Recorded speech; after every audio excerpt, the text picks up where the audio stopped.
Alam mo ba na ang zodiac sign mo ay may tinatagong ugali na kahit ikaw mismo, hindi mo pa lubos na naintindihan? Hindi ito yung mga simpleng traits na nababasa mo online, ito ang mas malalim, mas totoo, at minsan mas madilim na bahagi ng pagkatao mo. Ayon kay Linda Goodman, isang kilalang astrologer, bawat zodiac sign ay may kakaibang personalidad na hindi agad nakikita ng iba. May mga ugali kang akala mo normal lang pero sa totoo, ito ang dahilan kung bakit ka naiba sa lahat. Paano kung sabihin ko sa'yo na ang ugali mo ngayon ay matagal nang isinulat sa mga bituin? At may mga katotohanan tungkol sa'yo na baka ikagulat mo. Handa ka na bang malaman kung sino ka talaga base sa iyong zodiac sign? Siguraduhin mong manood hanggang dulo dahil baka mabago nito ang pagtingin mo sa sarili mo. Sa loob ng maraming taon, ang astrology ay naging gabay ng tao sa pag-unawa sa sarili at sa iba. Pero hindi lahat ng alam natin tungkol sa zodiac signs ay totoo o kumpleto. Kadalasan, nakikita lang natin ang surface-level traits, pero ang tunay na ugali ay mas malalim pa kaysa doon. Ayon kay Linda Goodman, isa sa pinakasikat na astrologer sa mundo, bawat zodiac sign ay may natatanging personalidad na puno ng lihim, emosyon, at mga katotohanang hindi madaling ipakita sa iba. Hindi lang ito tungkol sa pagiging mabait, masayahin, o tahimik kundi tungkol sa tunay mong pagkatao, yung side mo na minsan ay tinatago mo, o hindi mo pa natutuklasan. Sa video na ito, isa-isahin natin ang bawat zodiac sign at aalamin kung ano ang kanilang tunay na ugali, ang kanilang lakas, kahinaan, at ang mga bagay na bihira nilang ipakita sa mundo. Kaya kung gusto mong mas makilala ang sarili mo, o maintindihan ang mga taong nasa paligid mo, siguraduhin mong panoorin mo ito hanggang dulo. Dahil ang malalaman mo ngayon maaaring magbago kung paano mo tinitingnan ang sarili mo at ang iba. Aries. Ang Aries ay kilala bilang matapang, palaban at puno ng energy. Pero ayon kay Linda Goodman, may mas malalim pa silang ugali na hindi agad napapansin. Sa likod ng kanilang lakas, may isang taong takot matalo at ayaw magpakita ng kahinaan. Minsan, nagiging impulsive sila, gumagawa ng desisyon nang hindi iniisip ang consequences. Gusto nila laging nauuna, laging panalo. Pero ang totoo, kaya sila ganito ay dahil ayaw nilang maramdaman na hindi sila sapat. Sa relationships, sila ay passionate pero mabilis uminit ang ulo. Kapag nasaktan, hindi nila agad ipinapakita pero dinadala nila ito sa loob. Ang tunay na ugali ng Aries. Isang matapang na tao na sa loob ay naghahanap lang ng tunay na pag-intindi. Ang Taurus ay kilala bilang calm, loyal at stable. Pero sa ilalim ng kanilang tahimik na aura, may matinding katigasan ng ulo na mahirap baguhin. Ayon kay Linda Goodman, ang Taurus ay hindi madaling magbago ng isip. Kapag may pinaniniwalaan sila, hahawakan nila ito hanggang dulo, kahit mali na. Mahilig sila sa comfort at security, kaya minsan nagiging possessive sila, sa tao man o sa mga bagay. Ayaw nila ng pagbabago dahil para sa kanila, ang pagbabago ay risk. Sa pagmamahal, sila ay sobrang loyal. Pero kapag nasira ang tiwala nila, halos imposible na itong maibalik. Ang tunay na ugali ng Taurus. Isang taong tahimik pero kapag napuno delikado. Gemini. Ang Gemini ay kilala sa pagiging masayahin, madaldal at adaptable. Pero ang totoo, hindi lang isa ang personalidad nila kundi dalawa. Ayon kay Linda Goodman, ang Gemini ay may dual nature, isang side na masaya at isang side na tahimik at malalim mag-isip. Minsan, nahihirapan silang maintindihan ang sarili nila. Nagbabago ang mood nila bigla, kaya ang ibang tao ay nalilito sa kanila. Magaling silang makipag-usap, pero hindi lahat ng sinasabi nila ay tunay nilang nararamdaman. Sa loob, ang Gemini ay naghahanap ng taong makakaintindi sa kanilang komplikadong isip. Ang tunay na ugali ng Gemini. Isang misteryo na kahit sila mismo, hindi lubos na nauunawaan.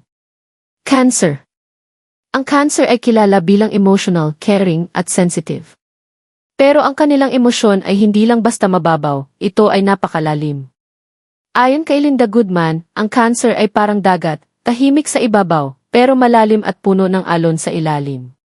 Madali silang masaktan, pero hindi nila ito agad ipinapakita. Mas pinipili nilang itago ang sakit kaysa ipakita ang kahinaan. Protective sila sa mga mahal nila, pero minsan nagiging overprotective hanggang sa masakal ang iba.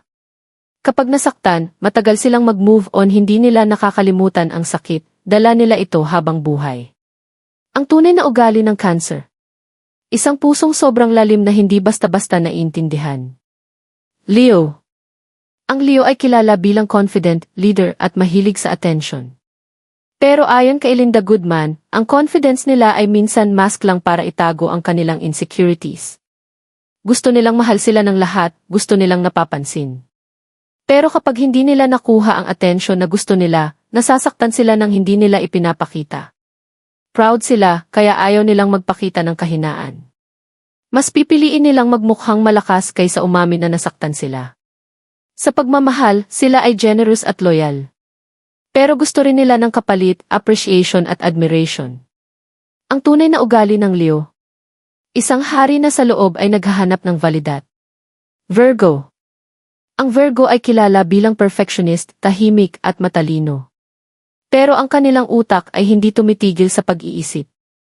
Ayon kay Linda Goodman, ang Virgo ay overthinker. Lahat ng bagay ay kanilang sinusuri, minsan kahit hindi na kailangan. Gusto nila ng perfection, kaya madalas sila ang pinaka-strict sa sarili nila.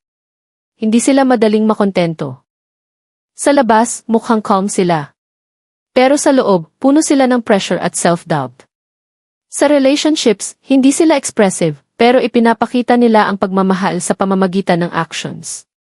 Ang tunay na ugali ng Virgo. Isang taong tahimik pero ang isip ay laging magulo. Libra. Ang Libra ay kilala bilang balanced, charming at mahilig sa kapayapaan. Pero ayon kay Linda Goodman, ang kanilang tunay na ugali ay hindi ganun kasimple. Sa labas, mukhang kalmado at maayos ang Libra. Lagi nilang gustong iwasan ang gulo at conflict. Pero sa loob, puno sila ng pagdadalawang isip. Hirap silang gumawa ng desisyon dahil gusto nilang lahat ay maging perpekto. Minsan, nagiging people pleaser sila, ginagawa nila ang lahat para lang mapasaya ang iba, kahit nasasaktan na sila. Ayaw nilang may magalit sa kanila, kaya tinatago nila ang tunay nilang nararamdaman. Sa pagmamahal, sila ay romantic at caring. Pero kapag napagod sila sa kakaintindi, bigla na lang silang lalayo ng walang paliwanag. Ang tunay na ugali ng Libra. Isang taong naghahanap ng balance pero nawawala ang sarili sa proseso. Scorpio. Ang Scorpio ay kilala bilang intense, mysterious at powerful. Pero ayon kay Linda Goodman, sila ang may pinakamalalim at pinakakomplikadong emosyon sa lahat ng zodiac signs. Hindi sila madaling magtiwala. Tahimik silang nag-observe at hindi nila agad ipinapakita ang tunay nilang sarili. Pero kapag nagtiwala sila, ibinibigay nila ang lahat. Ang problema, kapag sila ay nasaktan, hindi nila ito nakakalimutan. Ang sakit ay nagiging galit at minsan, nagiging paghihiganti. May kakaiba silang intuition, parang alam nila kapag may nagsisinungaling o may tinatago sa kanila. Sa pagmamahal, sila ay sobrang loyal at passionate. Pero gusto nila ng kontrol at lalim. Ayaw nila ng mababaw na relasyon. Ang tunay na ugali ng Scorpio. Isang taong tahimik pero may emosyon na kayang sumira o bumuo ng lahat. Sagittarius. Ang Sagittarius ay kilala bilang adventurous, free-spirited at masayahin. Pero ayon kay Linda Goodman, may side sila na hindi madaling maintindihan. Mahilig sila sa freedom. Ayaw nilang nakatali o kontrolado. Gusto nila laging bago, laging may excitement. Pero sa likod ng kanilang kasiyahan, may takot sila sa commitment. Kapag naramdaman nilang nasisikipan sila, bigla na lang silang lalayo. Direkta silang magsalita, minsan sobrang totoo na nakakasakit na pala. Hindi nila intensyon manakit, pero hindi rin sila marunong mag-filter ng salita. Sa loob, ang Sagittarius ay naghahanap ng kahulugan ng buhay. Gusto nilang malaman kung ano talaga ang purpose nila. Ang tunay na ugali ng Sagittarius? Isang malayang kaluluwa na ayaw ikulong ng kahit sino. Capricorn. Ang Capricorn ay kilala bilang seryoso, responsable at hardworking. Pero ayon kay Linda Goodman, ang kanilang tunay na ugali ay mas emosyonal kaysa sa inaakala ng iba. Sa labas, mukhang strong at walang pakialam ang Capricorn. Pero sa loob, marami silang pinapasan na hindi nila sinasabi sa iba. Focused sila sa goals nila, gusto nilang maging successful, kahit pa kailangan nilang magsakripisyo ng oras at emosyon. Minsan, nagiging cold sila sa ibang tao. Hindi dahil wala silang pakialam, kundi dahil hindi nila alam kung paano ipakita ang nararamdaman nila. Sa pagmamahal, sila ay loyal pero hindi expressive. Ipinapakita nila ang love sa pamamagitan ng effort, hindi salita. Ang tunay na ugali ng Capricorn. Isang taong matatag pero tahimik na lumalaban sa sariling emosyon. Aquarius. Ang Aquarius ay kilala bilang unike, independent, at futuristic mag-isip.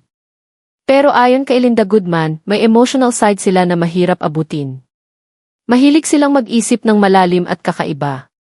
Hindi sila sumusunod sa normal, gusto nila gumawa ng sariling daan. Pero sa relationships, minsan nagiging detached sila. Kahit mahal ka nila, parang may distansya pa rin. Hindi sila komportable sa sobrang emosyon. Mas pinipili nilang gumamit ng logic kaysa feelings. Sa loob, gusto rin nilang maintindihan pero hindi nila alam kung paano ipapakita iyon. Ang tunay na ugali ng Aquarius. Isang taong malayo sa paningin pero puno ng ideya at damdamin sa loob. Pisces. Ang Pisces ay kilala bilang mabait, malambing at puno ng imahinasyon. Pero ayon kay Linda Goodman, sila ang pinakasensitive sa lahat. Madali silang maapektuhan ng emosyon, hindi lang sarili nila, kundi pati ng ibang tao. Parang sponge na sumisipsip ng lahat ng nararamdaman sa paligid.